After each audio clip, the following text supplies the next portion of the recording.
எல்லோருக்கும் வணக்கம். நான் ரொம்ப நல்லா இருக்கேங்க. நீங்கள் எல்லோரும் நல்லா இருப்பீங்கன்னு நினைக்கிறேன். நம்ம கோழி வளர்ப்பு ரொம்ப நல்ல முறையில் போயிட்டுருக்குங்க. இதுக்கு வந்து ரொம்ப ஆதரவு கொடுக்குறீங்க. ரொம்ப ரொம்ப நன்றிங்க. ஃபஸ்ட்டாக இதில் வீடியோ ஸ்டார்டிங்லே நான் இதை சொல்லிடலான்னு நினைக்கிறேங்க.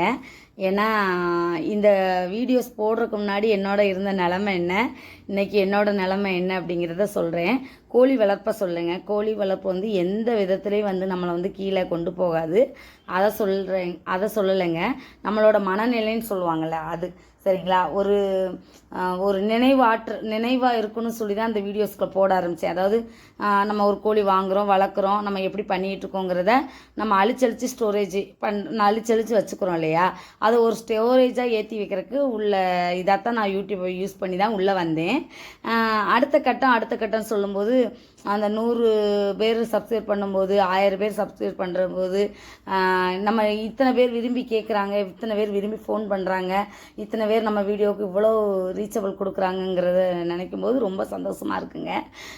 சாதிக்க முடியாது அப்படிங்கிற இதெல்லாம் சொல்ல வரலன்னா, எல்லாராலையும் சாதிக்க முடியும் அப்படிங்கிற நம்பக்கூடியவனா சரிங்களா. அது ஒரு பக்கம் இருக்கட்டும். இருந்தாலும் உள்ளுக்க தாழ்வு மனப்பான்மைன்னு எல்லாத்துக்கும் ஒரு சிலது தடுக்கும் இல்லையா. அது எல்லாம் எனக்கும் இருக்க தான் செஞ்சு, அதையும் தாண்டி இப்போ நான் வெளியே வந்துட்டேன் அப்படின்னு நினைக்கிறேன். அதுக்கு வந்து உங்களோட ஒரு ஒத்துழைப்புன்னு தான் சொல்லலாம்.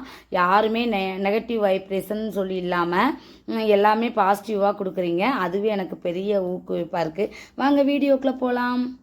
அவங்ககிட்ட கேட்ட கேள்விகளுக்கு தான் வந்து அடுத்தடுத்து கண்டனாக போட்டுக்கிட்டு இருக்கேன். யாருக்கு என்னென்ன கேள்வி கேட்கணும்னு நினைக்கிறீங்களோ அதெல்லாம் கேட்டு கீழே கமெண்டில் போடுங்க. நான் தேர்ந்தெடுத்து ஒவ்வொன்றா உங்களுக்கு சொல்லிட்டு வரேன். இன்றைக்கி ஒரு கஸ்டமர், அதாவது என்ன சொல்கிறது, ஒரு சப்ஸ்கிரைபர் வந்து கேட்ட கேள்வி என்னென்னா, எந்த கோழி நாட்டுக்கோழியில், அதாவது சிறுவடை இடைவெட்டு ரெண்டில் எது வேகமாக வளரும் அப்படின்ட்டு ஒரு கேள்வி கேட்டாங்க.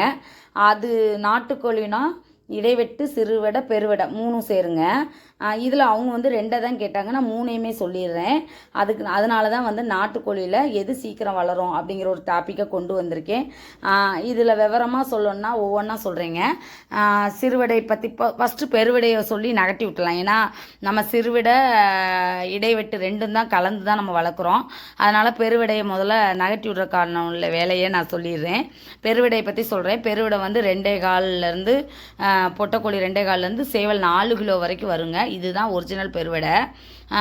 அப்படிப்பட்ட பெருவிடைக்கு என்னென்ன குணம் உண்டுன்னா, 10 முட்டைக்குள்ளே தான் விடும் மேக்சிமம். 10 முட்டைக்கெல்லாம் தான் விடும். முட்டை கொஞ்சம் பெருசாக இருக்கும். இதை விட கொஞ்சம் தான் பெருசாக இருக்கும். பெருவிடம்னா பெரிய கோழியாக முட்டை விடலாம் சொல்ல முடியாது. அது வந்து அடகாக்கிற தன்மை எல்லாமே இது மாதிரி இருக்கும். ஆனால் வந்து சிறுவடை இடைவெட்டு மாதிரி நல்லா அடகாத்து நல்லா கோழியை கூட்டிகிட்டு போய் கிளியராக அதை வந்து பாதுகாக்குங்கிறத சொல்ல முடியாது. ஏன்னா அதுக்கு வந்து பறந்து போகக்கூடிய சக்தியெலாம் அது கிடையாது. வெயிட் அதிகமாக இருக்கும். ரொம்ப பறந்து போய் காக்கா விரட்டுறது, குருவி விரட்டுறதோ அந்த மாதிரி சவுண்டு போட்டு அந்த மாதிரிலாம் பண்ணாது. எப்படி வெயிட்டான, அதுக்கு உதாரணம் என்ன சொல்லணும்னா, ஒரு சிலர் வெயிட்டாக இருப்பாங்க இல்லையா, நம்ம சிறு ஒல்லியாக இருக்கவங்களுக்கும் வெயிட்டாக இருக்கவங்களுக்கும் என்ன வித்தியாசம் இருக்கும். டக்குன்னு எந்திரிக்க மாட்டாங்க, டக்குன்னு குதிக்க மாட்டாங்கன்னு சொல்லுவாங்க இல்லையா. அந்த மாதிரி யாரும் உதாரணத்துக்கு சொல்ல, பொதுவில் நான் சொல்கிறேன். அந்த மாதிரி யோசிச்சுக்கோங்க. அந்த மாதிரி உள்ளவங்க பெருவிடை தெரிஞ்சுக்காதவங்க அதை நினச்சிக்கோங்க. அதனால அதுக்கு உள்ள குணம் நலல் அதான். நிறைய சாப்பிடும். அது வந்து சீக்கிரம் அடை தேறி எந்திரிச்சு வராது. முட்டையிடுற தன்மைங்கிறது கம்மி தான்.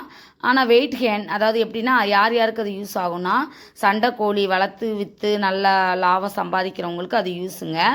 இன்னொன்று வந்து கொங்கு நாடு சொல்லுவாங்க இல்லையா, கோயம்புத்தூர் சைடு மெயினாக பெருவிடை வளர்ப்பாங்க. ஏன்னா ஒரு வீட்டு தேவைக்குள்ள கறியை அது பூர்த்தி பண்ணணும். இப்போ நம்ம சிறுவடை இடைவெட்டுலாம் வாங்கினோம்னா 2 கோழி 3 கோழி வாங்குறத அது ஒரு கோழியிலேயே ஈக்குவல் பண்ணிடும்.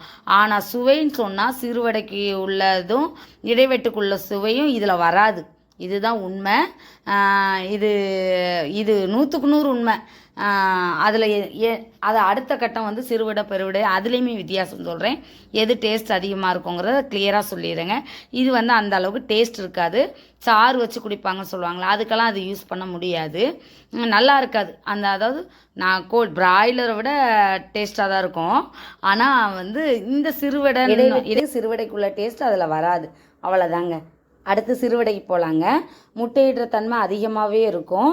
இதில் ப்ளஸ் எல்லாம் ஃபுல்லாக ஃபஸ்ட்டே சொல்லிடுறேன். முட்டையிடுற தன்மை வந்து 13, 15, அதாவது 13லேருந்து ஸ்டார்ட் ஆகி 21 முட்டை வரைக்கும் சிறுவிடை விடுங்க. நிறைய 18 20 முட்டை வரைக்கும் சிறுவிடை விடும். பார்க்க வந்து 3/4 கிலோ தாங்க இருக்கும். பார்த்தா சொல்லுவாங்களே வெடைக்கோழி சொல்லுவாங்களே, அந்த ஸ்டேஜை விட கூடவே வராது. வெடைக்கோழி மாதிரியே கொஞ்சோண்டு சின்னதாக தாங்க இருக்கும் சிறுவிடை.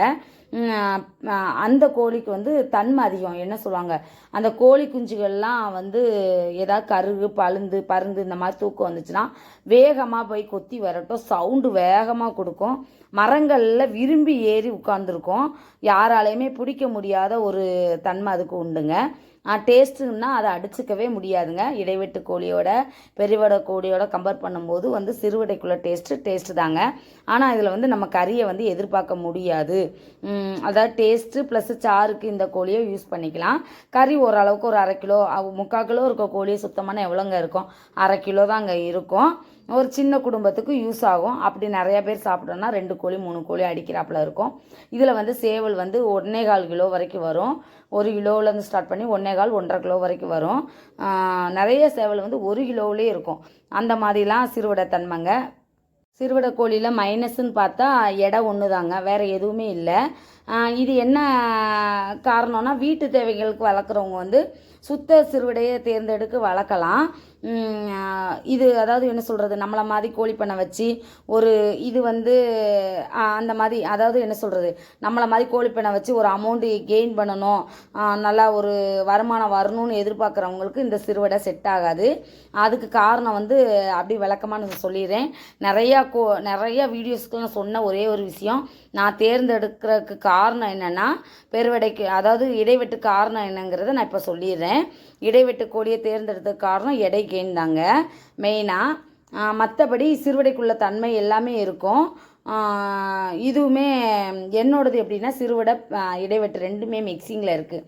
அப்போ தான் கரெக்டாக கெயின் பண்ணி கொண்டு வர முடியும். அப்படிங்கிறதுனால சிறுவிடை சேவலும் வச்சுருக்கேன், இடைவெட்டும் வச்சுருக்கேன். இதில் பாருங்கள் கழுத்தர்த்தான், இது வந்து அதாவது இடைவெட்டு கழுத்தர்த்தான், இன்னொன்று சிறுவிடை கழுத்தர்த்தான் இருக்குது. சரிங்களா, இது ரெண்டுமே இருக்குது.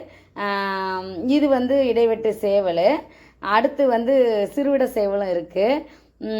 இப்படி மாற்றி மாற்றி கொஞ்சம் கலப்பினமாக வளர்க்குறதுனால நமக்கு வந்து கிளியராக வந்து இடைவெட்டு விழுந்துருதுங்க. அடுத்து முட்டை விட இடைவெட்டு தன்மை உள்ள கோழிகள் நமக்கு கிடச்சிருது. இது இப்படித்தான் இடைவெட்டு எடுக்கிறோமே என்ன, இடைவெட்டுன்னு ஒரு ப்ரீடு வந்து நமக்கு வந்து உருவாகி வர்றதில்லை.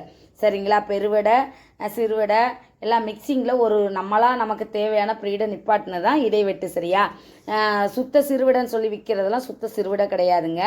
நம்ம அரியலூர் பக்கத்தில் போய் வாங்குங்க, அந்த மட்டும் இந்த ராஜா சார் வளர்க்குறாங்க இல்லையா, அந்த ஏரியாவில் தான் வந்து சுத்த சிறுவிடை கிடைக்கும். வீட்டு தேவைக்கு சூப்பராக வளர்க்கலாங்களா. அதை இடைவெட்டு தேர்ந்தெடுத்து கழுத்தறுத்தாலே பாருங்கள், அது சிறுவிடை, இது வந்து இடைவெட்டுங்க. இப்படி தாங்க நானும் வளர்த்துக்கிட்டு இருக்கேன். எனக்கு இது வந்து நல்லா சக்ஸஸ் ஆக போகுது. இதில் கெயின் எப்படி எய்ம் பண்ணலாம் அப்படிங்கிறதுக்காக தான் ஒருத்தவங்க கேட்டிருந்தாங்க, எது வேகமாக வளரும், எது வந்து நல்ல சாத்தியம் அப்படின்னு கேட்டுறாங்க. இதில் வந்து நான் சூஸ் பண்ணது என்னோடய ஏரியாவுக்கு வந்து எனக்கு வந்து இது சூட் ஆகுது. எப்படின்னா எடை போட்டு கொடுக்கறனாலும் சரி, ஒரு தரம் வர்றதுனாலும் சீக்கிரம் வந்துடும். அந்த சின்ன குஞ்சுக்கு வந்து பெருசாகிறது, சிறுவிடை வந்து இதுலேயுமே நிறைய வந்து சிறுவிடை கோழிகள் வந்து இருக்கிறது வந்து கொஞ்சம் பெருசாக ரொம்ப கஷ்டப்பட்டு தான் ஆகுதுங்க. அந்த மாதிரி உள்ளது வந்து கொஞ்சம் பார்த்து தான் பண்ணிக்கிறாப்புல இருக்குது. நம்ம முட்டை கருவூட்டலை வந்து ஒரு 4 நாளில் அல்ல 5 நாளில் பார்த்துருங்க. அந்த பார்த்திங்களா, அசைவு தெரியாத முட்டைகள் இல்லை கரு கூடாத முட்டைகள் எடுத்து வீட்டுக்கு சமைக்க யூஸ் பண்ணிடுங்க. சிலது வந்து கரு கூடி இருக்கும், அசைவு இல்லாமல் இருக்கும், அதை வந்து நம்ம வீட்டு சமைக்க எடுக்காதீங்க. அது வந்து லைட்டாக கரு இதாகிருக்கும், அந்த முட்டை வேணாங்க.